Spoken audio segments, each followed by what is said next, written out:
Topic is global warming. Earth అనేది మన green house gases బయటికి రావడం వల్ల వచ్చేటటువంటి పర్యావసానాలు మొత్తం కూడా ఎలా ఉంటుంది అనేది ఈ డెమోన్స్ట్రేషన్ ద్వారా చూపించడం జరుగుతుంది సార్. మామూలుగా మనకైతే పర్యావరణము మంచిగా ఉండాలి అని పిల్లలకు అవగాహన కల్పించడం కోసం చూపించడం కోసం ఇలా చూపిస్తాము. మనం ఎలాంటి కార్యకలాపాలు చేయడం వల్ల ఇలా జరుగుతుంది అనేదని చెప్పడం కోసం ఇది చూపిస్తాము.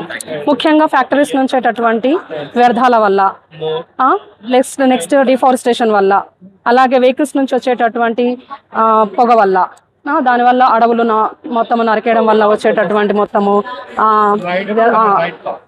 అనర్థాలు, ప్లస్ ఈ ఫ్యాక్టరీ నుంచి వచ్చేటటువంటి వాటర్ సీవేజ్ ఏదైతే ఉందో మొత్తం కూడా కలిసిపోయి ఈ నీళ్ళల్లో మంచినీటిలో మొత్తం అందులో మెయిన్ ప్లాస్టిక్ కవర్స్, ప్లాస్టిక్ ఇవన్నీ కూడా చెత్త చెదారం వాటర్లో వేయడం వల్ల వాటర్ పొల్యూషన్, ఎయిర్ పొల్యూషన్, దీనివల్ల ఫ్యాక్టరీస్ వల్ల ఎయిర్ పొల్యూషన్ ఇదంతా జరిగి మొత్తం గ్రీన్ హౌస్ ఎఫెక్ట్ అవ్వడం వల్ల గ్లోబల్ వార్మింగ్ జరిగిపోయి హీట్ అయిపోతుంది భూమి మొత్తం.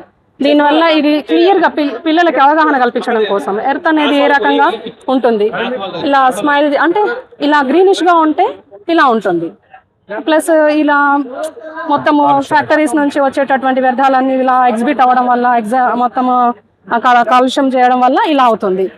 ఇలా కాకుండా ఏం చేసుకోవాలి అనే దాంట్లో ముఖ్యంగా విండ్ మిల్స్ నుంచి వచ్చేటటువంటి పవర్ జనరేషన్ నుంచి ఇలా హౌసెస్ గ్రీనిష్, నీళ్లు, వాటర్, వీటన్నింటినీ వాటి వల్ల యానిమల్స్ ఇవన్నీ కూడా ఉండడము మంచిగా, ప్లస్ మనకు కూడా పర్యావరణానికి కూడా అనుకూలంగా మనం కూడా కొన్ని కార్యకలాపాలు చేయకూడదు అని చెప్తూ ఎలా ఉండాలి అనేది కూడా వాళ్ళకి అవగాహన కల్పిస్తూ వాళ్ళకు ఇవన్నీ చూపిస్తాం సార్. ముఖ్యంగా సోలార్ ప్యానల్స్ యూజ్ చేయడం, ముఖ్యంగా ఈ సోలార్ ప్యానల్స్, నెక్స్ట్ ఈ విండ్ మిల్స్ యూజ్ చేస్తూ ఈ యొక్క గ్లోబల్ వార్మింగ్ లో మనము ఏం చేయాలి ఏం చేయకూడదు అనేది క్లియర్గా పిల్లలకి, విద్యార్థులకి తెలియజేస్తాం. దానివల్ల వాళ్ళల్లో కూడా రెస్పాన్సిబుల్ పెరుగుతుంది. ఇవన్నీ ఏం చేయాలి ఏం చేయకూడదు అనేది, మనము ఎర్త్ని ఎలా సేవ్ చేసుకోవాలి, భూమి మీద ఎలాంటి కార్యకలాపాలు చేయకూడదు, ఏం చేయాలి, ఏం చేస్తే మనం అందరము భవిష్యత్ తరాలకు మంచిగా ఇంకా ముందు ఏం చేస్తే మంచిగా అందిస్తాము అనేది కూడా వాళ్ళు కూడా తెలుసుకుంటారు. మనం కూడా వాళ్ళకి అందించిన వాళ్ళం అవుతాం.